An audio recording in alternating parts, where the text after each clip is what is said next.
Hi, I'm Shauna and welcome to my channel.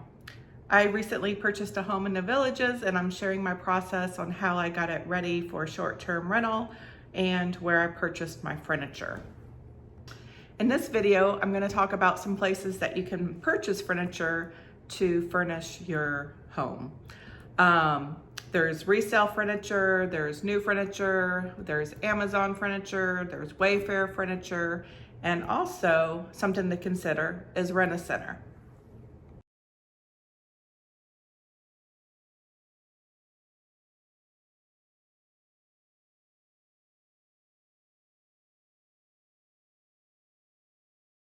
When I purchased my home, it was not furnished. I didn't have any pieces to start with. However, if you're lucky enough to have some pieces to start with, that's definitely a savings on your wallet. But if you did purchase a home with furniture in it and maybe it's not your favorite, you can always go to Almost Furniture and they'll buy furniture from you.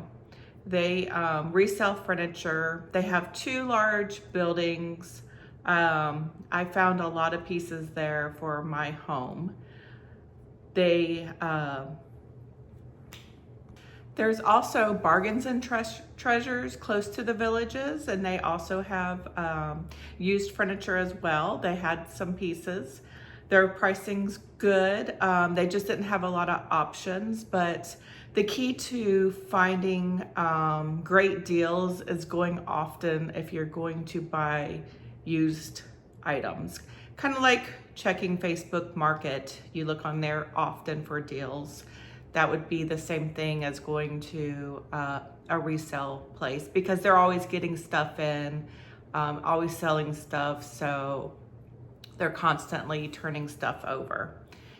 I went probably daily for about a week and it just fell into place with the items that I found to furnish my home. I also purchased items from Amazon. With Amazon, you have to be careful with the items that you purchase. Those items sometimes cannot be returned. So that's really important when you're buying something from Amazon. Make sure that it's free returns. I did get burned a few times where I bought some pieces that I just couldn't get together. Not that it was due to my capability of assembling furniture, but it was the actual product itself. The holes were in the right place to put the pieces together. So the furniture was kind of not aligned after I spent hours putting it together, and then, you can't return those items. So just be really cautious of what you buy from Amazon because you spend a couple $100 and you can't return it. It's kind of hit your budget. Also Wayfair, they have pieces that you have to assemble as well. And then they also sell good quality furniture. So you just kind of gotta really be careful what you're buying online. That's one of the reasons I like the resale shops, is because I can actually see and put my hands on the product and it's built. Another great thing is, they'll deliver your items to your home. So that's a big help. I did find lots of stuff on Facebook Market that I was interested in, but I didn't have anybody to load those items or unload those items for me. And, so just depending on what your situation is. The thing I liked best about Wayfair was they had some really good deals on bedding, sheets. That's where I purchased some of my bedding and my sheets. I think overall they had the best pricing for sheets. I found that Sam's Club had the best pricing on towels.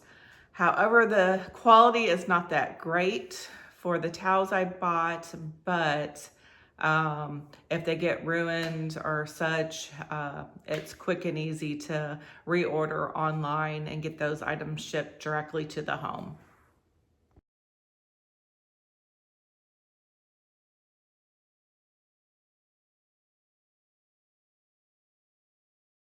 as I was there preparing my home, which was in April, so some of the snowbirds were leaving.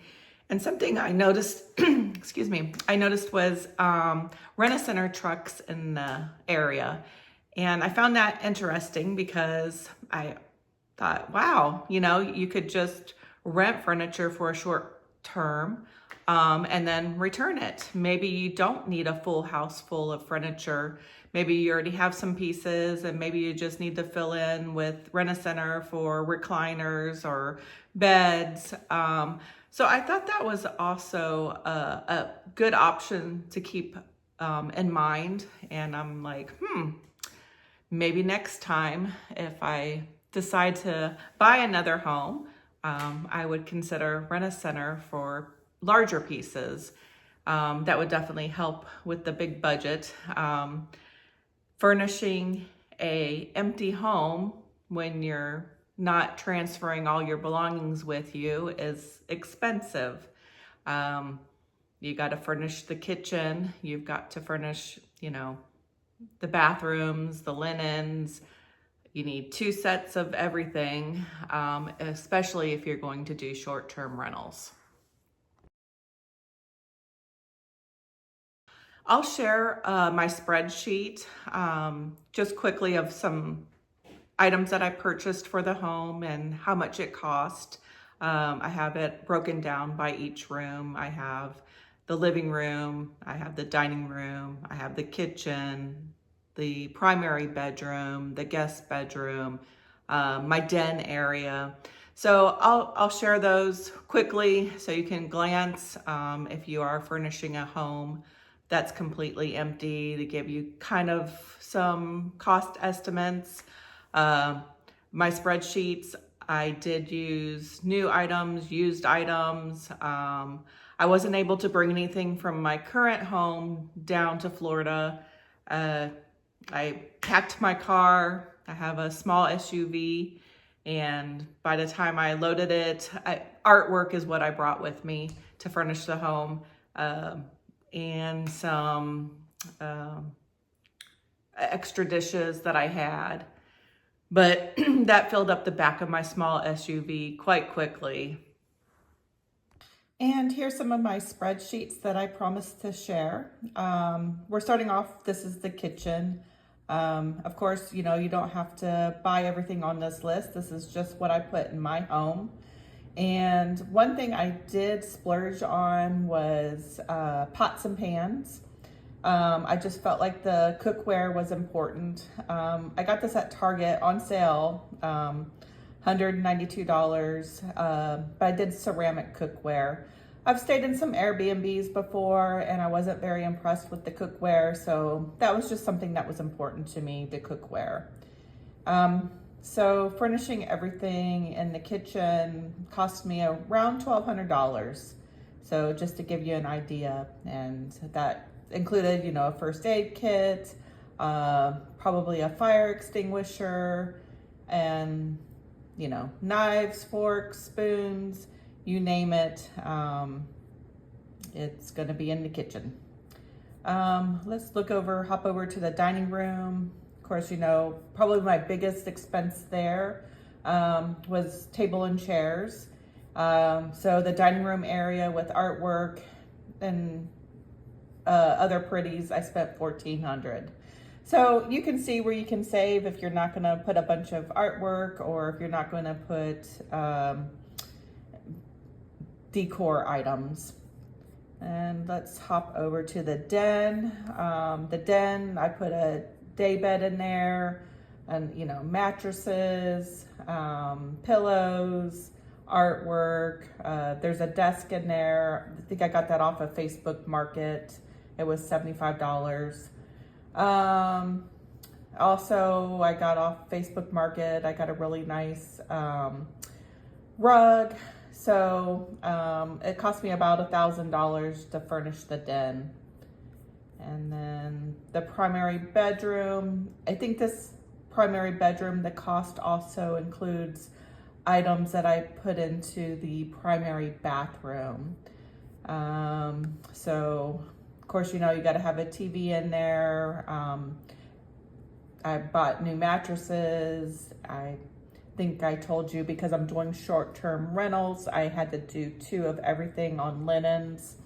So it cost me about $2,800 to do that primary bedroom and bathroom.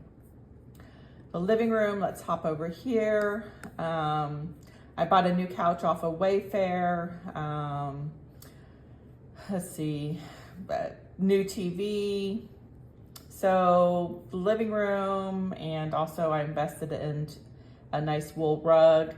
I spent about $4,300 furnishing the living room. And then the guest bedroom, I was able to do the guest bedroom for about $1,600. So these are just some of the things that I did in my home. You can, take away or add as you need to make your home the perfect fit for you. I do want to say that if you're a good thrifter, you can find some really good deals at Goodwill. They have some great Goodwills in the area. They are a little bit pricier than other Goodwills in other states, but they're still cheaper than buying items new. Good things to buy at Goodwill, for example, would be some lamps, some toss blankets, kitchen wine glasses, artwork, home decor. You can find some good deals. When furnishing for short-term rentals, you don't need a whole bunch of home decor.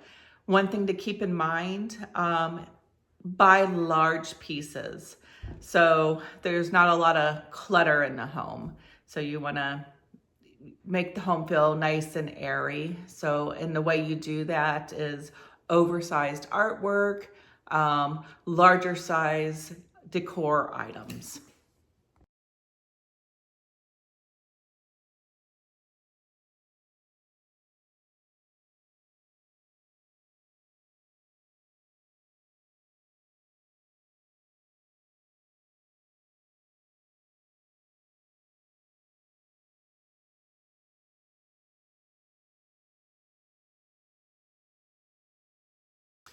Another thing is, if you did find a home that's furnished and the furnishings aren't your favorite, I think I mentioned earlier, you can sell those items to Almost Perfect Furniture. You can sell those items on Facebook Market, and then you can recoup some of the cost and use those funds towards pieces that you want in your home.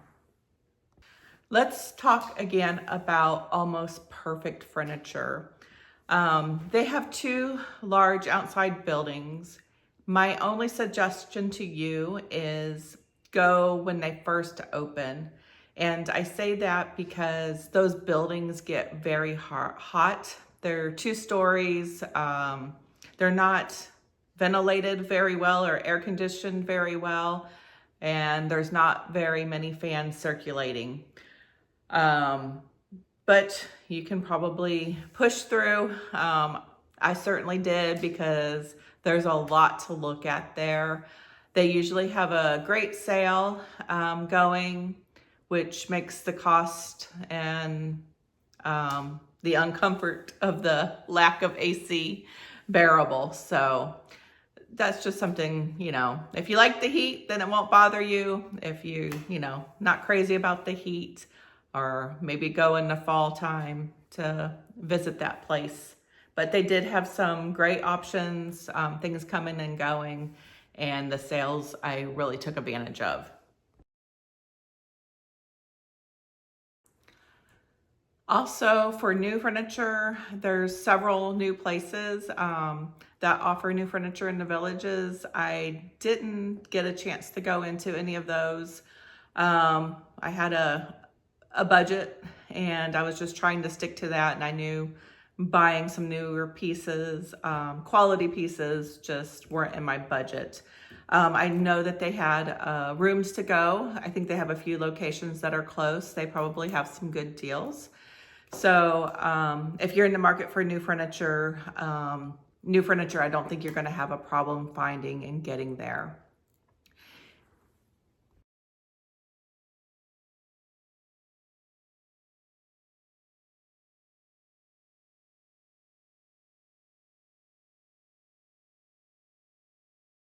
I hope the information shared today was helpful and useful to you. This was just from my experience there buying furniture and what I did. There's lots of options, and if you felt that I helped you some or gave you some ideas, hit that thumbs up button, share my videos, and I will keep creating content for you. And until next time.